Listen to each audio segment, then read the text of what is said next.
가기사는 증시 각도기. 안녕하세요. 전투자 증시 아침판 안지원입니다. 네.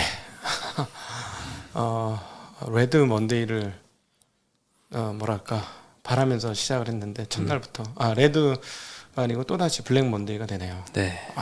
이번에 이럴 수 있습니까? 기가 차네 진짜. 각도기는 네. 컴백하셔서 그런 건가요? 왜 이래? 진짜. 근데 가도 뭐 되는 것도 나도 가면 나 잘 될 줄 알고 휴가비 좀 뽑겠네 했더니 웬걸 몇 년치 휴가비가 날라갔어. 나 정말 역대급으로 지난 오늘까지 따지면 일주일간 하락률이 역대급이에요. 오늘 사실 대체 공유를 했었어야 되는 날이었는데 그러니까 아쉽습니다. 이게 뭡니까 지금? 나 진짜. 네, 오늘 코스피가 0.5% 하락했고요. 코스닥은 1.1% 정도 하락을 했습니다. 아침에는 뭐 둘 다 플러스였잖아요. 아침에 뜨겁게 시작이 되었죠. 네, 근데 막 하락 반전해가지고 좋지 않게 끝났습니다. 아주 질이 나쁜 시장이었어요. 지수는 뭐 0.1%밖에 안 빠졌는데 느낌은 한 2-3% 빠진 느낌입니다.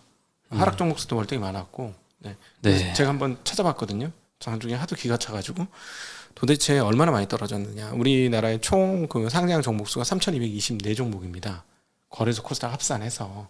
그래서 20일 신고가 종목이 몇 개일까 했더니 3,200 종목 중에서 108개 종목이에요. 그럼 52주 신고가는 얼마일까? 31개 종목. 얼마 안 되죠? 반대로 20일 신저가 종목은 1,534개예요. 거의 50%가 20일이면 한 달이죠. 거래 일수로 따지면. 그리고 52주 신저가는 381 종목이에요. 이 주인 없는 시장이 도탄에 빠졌습니다. 네.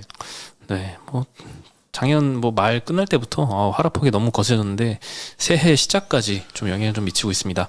네. 오늘은 개인 투자자만 코스피 코스닥 합쳐서 한 3천억 정도 순매수를 했고요. 외국인은 거의 오늘 매매가 없었습니다. 오늘 업종별로는 비금속 광물 섹터가 1위 3% 올랐는데 포스코 케미칼이 6.4%나 급등을 했습니다. 당연히 2차 전지주들이 오늘 좋았겠죠. 네, 오늘 전기차 자동차의 날이었습니다. 네, 2등이 운수장비 섹터. 여기가 현대차가 4%, 기아가 3.7%, 화신, SE, 현대, 위아, 현대, 모비스 부품업체들까지 오늘 좀 상승을 하면서 자동차 섹터와 2차 전지 섹터가 오늘 제일 많이 상승을 했습니다. 전기전자 섹터가 3위였는데 LG엔솔이 장중에는 훨씬 더 많이 한 4% 이상 올랐던 걸로 기억하는데 그때는 이제 2.4% 상승을 했고요. 솔루스 첨단 소재 2.3%, 삼성 SDI 1.8%, SK 아이테크놀로지 1.7%, 여기도 2차전지 섹터가 많이 좀 상승을 견인을 했습니다. 네. 삼성전자는 0.36% 상승에 그쳤고요. 장중에는 1% 넘게 많이 올랐었는데 많이 반납을 했습니다. 하이닉스도 0.9% 정도 상승해서 끝났고요. 전기가스업이 오늘 업종 하락률 1위를 기록을 했습니다. 한국전력이 오늘 11%나 떨어졌습니다. 네, 엄청나게 빠졌죠. 굉장히 급락을 했네요. 전기요금 인상을 했는데도 기대에 좀 못 미쳤던 것 같습니다. 그 외에도 한국가스공사, 경동도시가스, 대성에너지, SGC에너지 다 4% 이상 하락을 하면서 업종 하락을 좀 주도를 했고요. 반면에 이제 삼천리, 서울가스 이런 테마주처럼 움직이는 가스주들은 오늘도 2-3%대씩 상승을 이어갔습니다. 가스하고 상관없이 움직이는 가스 주식이에요. 그렇죠. 가스 먹은 것 같아. 네. 한국전력 같은 거 하루에 11%씩 빠지면 정말 충격이다. 가스공사나 이런 게. 그렇죠. 이 안정적인 종목들이 3%만 빠져도 이거 한 5% 빠지면 상한가 느낌 나는데 11%라니요. 어마무시합니다. 최근에 조금 오른 걸 한 방에 다 뱉어냈습니다. 네. 그리고 의료정의 섹터가 하락률 2위 기록을 했고요. ST 바이오센서가 5% 하락했습니다. 건설업종이 3위를 기록했는데 아직도 이 건설업종과 증권업종은 조금 어려운 상황이에요. 동부건설, GS건설, DLENC, 대우건설, 금호건설, 현대건설이 다 3% 이상 하락을 하면서 건설주가 좀 신저가가 좀 많이 나오고 있습니다. 네, 그리고 이제 자동차 섹터가 강했던 게 12월 29일 날 미국에서 IRA 법안 전기차 세액공제 추가 지침을 발표를 했습니다. 그동안 있었던 IRA 법안에서는 현대차가 미국의 공장 완공되기 전까지는 수혜를 좀 기대할 수가 없었는데 추가 지침을 발표하면서 일부는 좀 만회를 할 수 있게 됐습니다. 미국 내에서 생산하지 않은 전기차이지만 리스나 렌터카 는 보조금을 받을 수 있게 예외 적용을 했습니다. 그럼 리스 회사가 사업용으로 구매한 전기차 이것도 보조금을 받을 수가 있게 됩니다. 미국에서는 소비자들이 이제 리스 구매 비중이 한 30% 정도라고 합니다. 굉장히 좀 적진 않은 규모라서 현대차도 이제 조지아 공장이 한 25년도 완공 예정인데 그 전까지는 어느 정도 이 법안 수혜를 받을 수는 있을 것 같습니다. 현대차가 작년에 판매한 전기차 중에 리스 비중은 크진 않습니다. 5%밖에 안 되는데 이번 이 추가 지침 요걸 발표된 걸 활용해서 두 자릿수까지 리스 비중을 좀 확대를 하겠다라고 합니다. 그래도 생각보다 그렇게 크지 않을 것 같아요. 저걸 리스를 4배 키운다고 해도 몇 대 안 되니까. 근데 어쨌든 뭐 그렇죠. 전체 비중에서 5%밖에 예, 안 되면 투자 심리에는 뭐 긍정적인 영향을 미쳤는데 내년도에 사실은 그 IRA 법 최대 수혜주는 테슬라예요. 왜냐면 걔네는 저 크레디트 다 썼었어요 그 동안에. 더 이상 그 받지 못하고 있었거든요. 다 받아가지고. 네. 근데 이제 새로 받게 되니까 테슬라가 지금 뭐 마치 위기의 테슬라처럼 보이긴 한데 아마 내년도 미국에서는 굉장히 좋을 것 같습니다. 저는 근데 미국에서 뭐 경쟁 차종이 없기 때문에 당연히 좋을 것 같고요. 중국에서 어떻게 될 거냐는 거예요. 중국에서 이제 중국에서 제가 보기에는 덤핑 판매가 시작되지 않을까 올해부터 전기차 그거 끝났잖아요. 그 보조금이 끝났거든요. 23년도부터는 안 주죠. 네. 근데 미국에서는 보조금이 나와서 더 좋아지는데 중국에서 보조금이 끝나도 상관없어. 비싸니까 어차피 못 받았었으니까. 그럼에도 불구하고 제가 보기에는 만만치 않을 것 같아요. 네, 중국에서. 그게 문제인 것 같습니다. 네, 그리고 오늘 현대차, 기아가 한 4% 가까이씩 상승을 했는데 교보증권에서 기아 리포트가 나왔는데 상당히 긍정적으로 전망을 하고 있더라고요. 23년도 기준으로 PER 계산하면 2.5배 정도밖에 안 됩니다. 그만큼 이제 순이익을 굉장히 높게 추정을 했다는 건데요. 네. 23년도 매출액을 97.4조 원 전망을 했고요. 컨센이 92.1조 원이니까 컨센 대비해서 매출은 한 6% 조금 안 되게 더 높게 보고 있습니다. 근데 영업이익이 10조 원이 넘을 걸로 전망을 하고 있어요. 10.3조 원 네. 전망을 하고 있습니다. 컨센이 7.7조 원이니까 컨센 대비해서 한 34% 정도 높게 전망을 낙관적으로 좀 하고 있습니다. 그래서 23년도 기준 PER 계산하면 2.5배가 산출이 되는 2.5배면 뭐 건설사 정도 수준이죠. 그건 더 낫죠.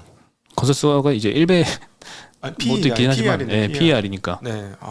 올해 모르겠어요. 23년도는 건설사가 더 낮아질 수도 있는데 이 정도면 정말 기록적인 거죠. 만약 이렇게 된다면. 그렇죠. 이 영업이익이 정말 10조 원. 그리고 순이익도 그 비슷하게 좀 나와주면은 이렇게 나온다면 엄청난 저평가죠. 이렇게 나온다면 주가는 뭐 다 빠졌다는 얘기나 마찬가지지. 네. 이미 출시된 EV6가 낮은 인센티브를 계속 유지를 하고 있고 23년도에는 후속 모델인 대형 SUV EV9이 출시될 예정이라고 합니다. 근데 이 EV9에 대한 기대감이 좀 높은가 봐요. 동일 세그먼트 내에서 가격 경쟁력을 기반으로 미국 시장에서 좀 좋은 반응을 기대를 한다고 하고 상반기에는 국내에 출시된다고 합니다. 올해 상반기요. 나와요? 네. 국내에도 엄청 EV9이 출시가 될 예정이고 지금 중국에도 나왔어요. 큰 차. 9천만 원이래. 너무 비싸네요. 요즘에 차들이. 전기차는 이게 이제 재료값이 비싸가지고 그래요. 근데 정말 사고 싶은 차 중에 하나 그런 큰 차 중에 하나죠. 전기차. 근데 그 전기세 엄청날 텐데, 전기요금 엄청날 텐데. 네. 네. 그래도 뭐 저기보단 싸니까 아직까지는. 네. 네, 3분기에는 이게 이제 북미하고 유럽에서 출시를 한다고 하는데 ASP 상승과 전기차 성장 강화시켜 신차다라고 평가를 한 거 보니까 아무래도 비싼 것 같습니다. ASP가 굉장히 높아 보일 것 같고요. 그렇군요. 네, 근데 이게 너무 좀 생각하기에 너무 시장에서 보는 것 대비해서 좀 너무 낙관적으로 보는 게 아닌가? 믿고는 싶지만 좀 낙관적인 것 같다는 생각 좀 지울 수가 없어요. 그러니까 내가 한 가지 의문이 왜 이 세상에 벤츠 좋은 줄 알았는데 왜 벤츠 S클래스 좋은 줄 알았는데 벤츠 S클래스가 그렇게 많지 않을까? 그동안에 비싸니까 그잖아요. 그렇죠. 그럼 1억짜리 차를 요즘 아무리 한국이 선진국이 됐고 아무리 좀 소득 수준이 많은 사람들이 많아졌고 했는데 그렇다고 1억짜리 이상 살 사람이 얼마나 될까? 근데 금리가 낮으면 할만해요. 그렇죠. 2%쯤, 3%쯤 이 정도 금리면 그래, 나 월세로 살게. 내가 타는 게 한 달에 비용이 얼마냐 이러면서 살 수 있어요. 근데 지금처럼 6%, 7%, 8% 또는 그 이상 이렇게 돼버리면은 1억짜리 차를 이런 거는 저기 중국 차가 9천만 원이면 더 할 거 아닙니까? 1억 2천이든 3천이든 5천이든 그러면은 그거를 일시불을 일부 내고 나머지를 저기로 해서 전환해서 할 때 좀 그게 의문이에요. 그 말씀하신 대로 너무 가격에 대해서 사람들이 저항이 없을 거라고 생각하는 부분이 좀 신기하긴 합니다. 사실 금리가 제일 걱정이긴 합니다. 누가 이제 신차를 전액 현금으로 사지는 잘 않잖아요. 근데 할부를 좀 낄 텐데 신차 할부 금리도 최고 10%가 넘었었잖아요. 중고차는 20%까지 이제 도달을 했는데 미국 시장도 두 자릿수가 된 지 좀 오래고요. 그래서 이런 상황이 좀 해소가 빨리 안 되면 아무리 좋은 자동차가 나온다고 해도 그리고 비싼 자동차를 쉽게 이렇게 구매를 하기는 어렵지 않을까. 지금 집값도 빠지고 주식도 빠지고 코인도 빠지고 이거저거 다 빠지는 상황에서 참 이런데 큰 돈 쓸 현금으로 큰 돈 쓸 여력이 좀 크지 않을 것 같습니다. 게다가 지금 뭐 예금만 해도 금리가 막 5%대잖아요. 네. 그러니까 그 큰 금액을 소비를 하는 데 있어서 그만큼 기회비용이 굉장히 커진 상황이라서 자동차 섹터는 좀 힘들 걸로 보고는 있는데 일단 오늘은 이 교보증권에서는 영업이익 굉장히 높게 전망을 하고 있습니다. 네, 그동안에 근데 하여튼 주가는 많이 빠졌습니다. 저희가 이렇게 전망했던 대로 주가는 굉장히 많이 빠져가지고 이제 가격 매력이 올해 이제 예상 실적이 어떻게 나오냐에 따라서 가격 매력이 생기는 지점이 올 거냐 말 거냐가 결정이 되겠죠. 네. 네, 한번 계속 지켜봐야 되는 대목입니다. 네, 그리고 이제 더 구루라는 언론사에서 단독 보도가 나왔는데 테슬라가 한국 배터리사에 배터리 추가 공급을 요청했다라는 소식이 있었습니다. 이게 아마 오늘 2차전지 섹터를 좀 밀어올렸던 가장 큰 요인이었던 것 같고요. 미국 시장에서는 아까 말씀하신 대로 테슬라가 굉장히 잘 팔리는 것 같아요. 모델 3 재고가 다 소진이 됐다고 합니다. 7,500불인가 깎아줘요. 네, 네, 그래서 그렇습니다. 배터리를 뭐 더 추가 확보하려고 지금 파나소닉뿐만 아니라 한국 배터리 3사한테 전부 다 추가 공급을 요청을 하고 있다라고 알려지면서 2차전 지주가 급등을 했습니다. 뭐 LG엔솔, 삼성 SDI, SK이노가 1-2% 내외로 상승을 했고요. LNF 에코프로가 오늘 거의 7% 가까이 상승을 했습니다. 포스코 케미칼도 6.4% 올랐고요. 대체로 오늘 2차전지 섹터가 다 상승했습니다.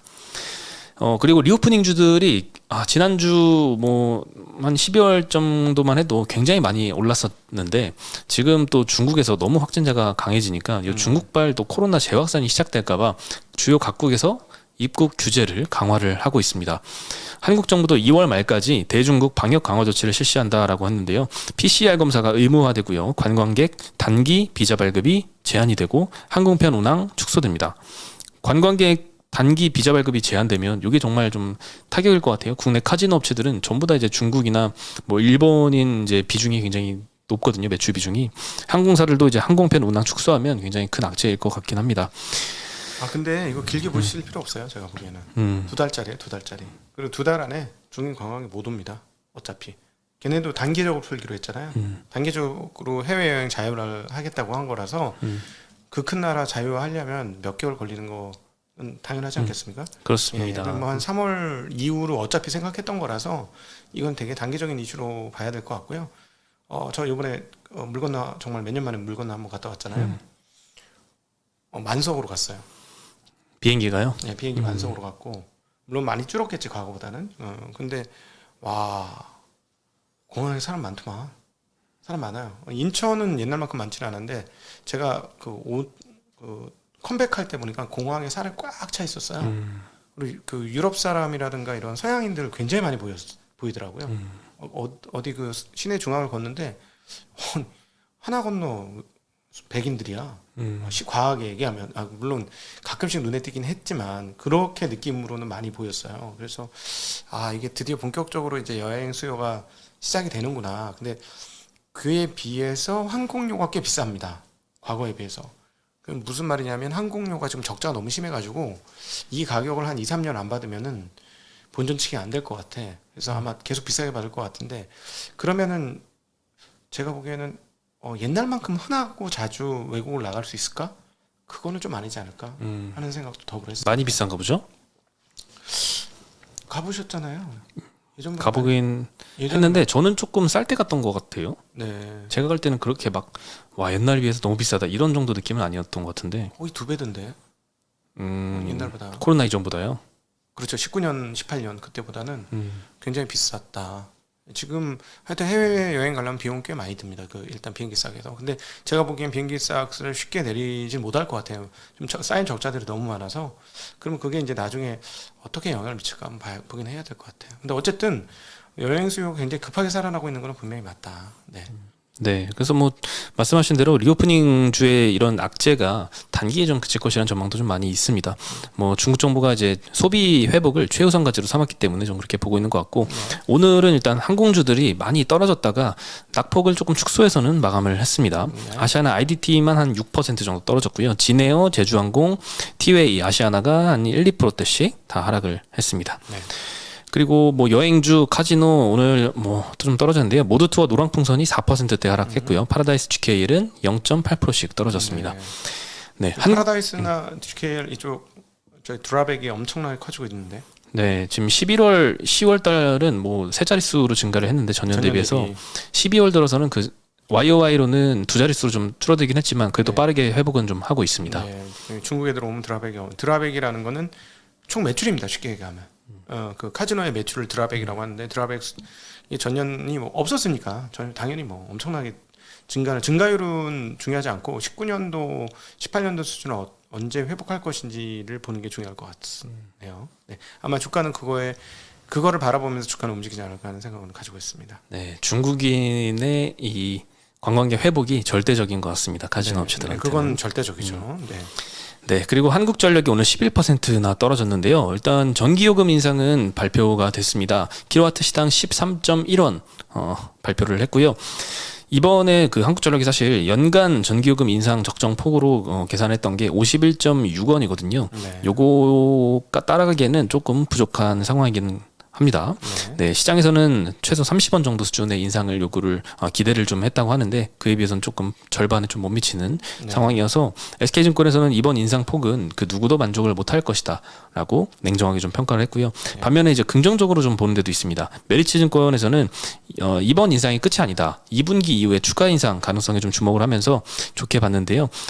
킬로와트 시당 1원 요금 인상이 영업이익 개선 효과가 한 5,500억 정도 있다라고 개선을 했고 뭐 요 5,500억 산출은 뭐 다른 증권사도 마찬가지로 보고는 있습니다. 근데 이제 23년도 영업이익이 마이너스 5조 원까지 적자가 크게 감소할 걸로 보고 있습니다. 22년도 예상은 마이너스 한 31조 원 정도인데 네. 여기서 마이너스 31조에서 5조로까지 좀 적자가 줄면 꽤 많이 주는 거고요. 근데 이제 메리츠가 좀 긍정적으로 보는 거고 신한에서는 마이너스 한 9.3조 원 정도 전망을 하고 있습니다. 네. 추가로 S&P라고 하는 전력 구매 단가 이것도 1월이 고점일 것이다라고 전망을 하고 있는데요. 4분기부터 전년도 4분기부터 유가와 원자재 가격 하향이 시작이 되면서 S&P에 반영되는 거는 최소한 5, 6개월 정도 시차가 감안을 해야 되기 때문에 그래서 S&P가 1월 기준으로는 조금 이제 완화 모드로 하반기까지는 갈 것이다. 그래서 2분기 이후에 추가 인상 그리고 원가 지표가 조금 개선이 된다라고 하면 3분기의 흑자 전환도 가능하다라고 네. 굉장히 낙관적으로 전망을 했습니다. 50원 올리면 어마무시하죠. 네, 그럼 뭐 상한가 가지 않을까요? 51원 아니, 올렸으면 30원만 올려도 어마어마해. 집에서 한 달에 몇 킬로 쓰시나요? 잘 모르겠어요. 모르겠어요. 네. 사소하니까 음. 저도 사소하게 썼다가 전기차가 생기고 나서 갑자기 늘어났거든요. 최대 한 달에 1000kW 쓰더라고요. 근데 태양광을 2개나 달았어요. 근데 새로 단 게 좀 이상해. 발전이 안 되나 봐. 왠지 모르겠는데 얼마 안 돼. 그래서 이게 크더라고요. 누진제로 되니까 장난 아니야. 폭탄이야. 자릿수가 바뀌었어.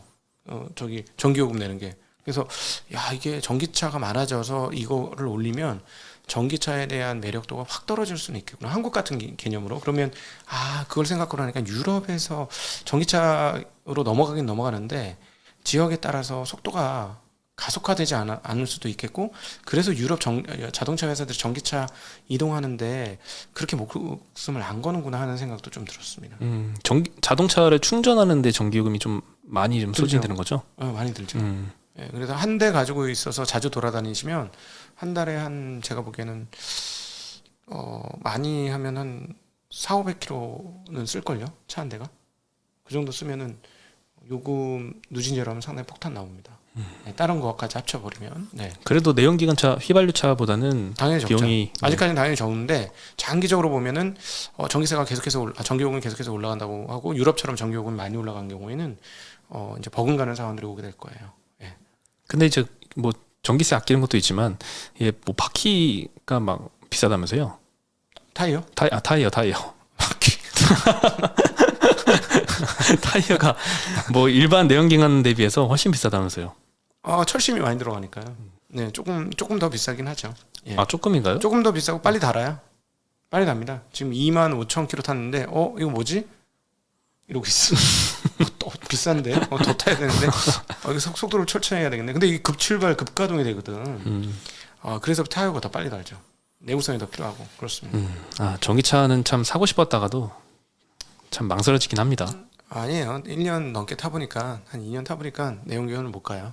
솔직한 심정입니다. 못 갑니다. 못 넘어가. 진짜. 전기차 시대는 오는 건 확실합니다. 타보니까. 왜냐하면 여러모로 달라요. 그러니까 저는 오늘 아침에 영하 15도였어요. 엄청 춥잖아. 그럼 집에서 다 온도 다 10분 전에 출발 전에 다 해놔. 그러면 차가 다 데펴져 있어.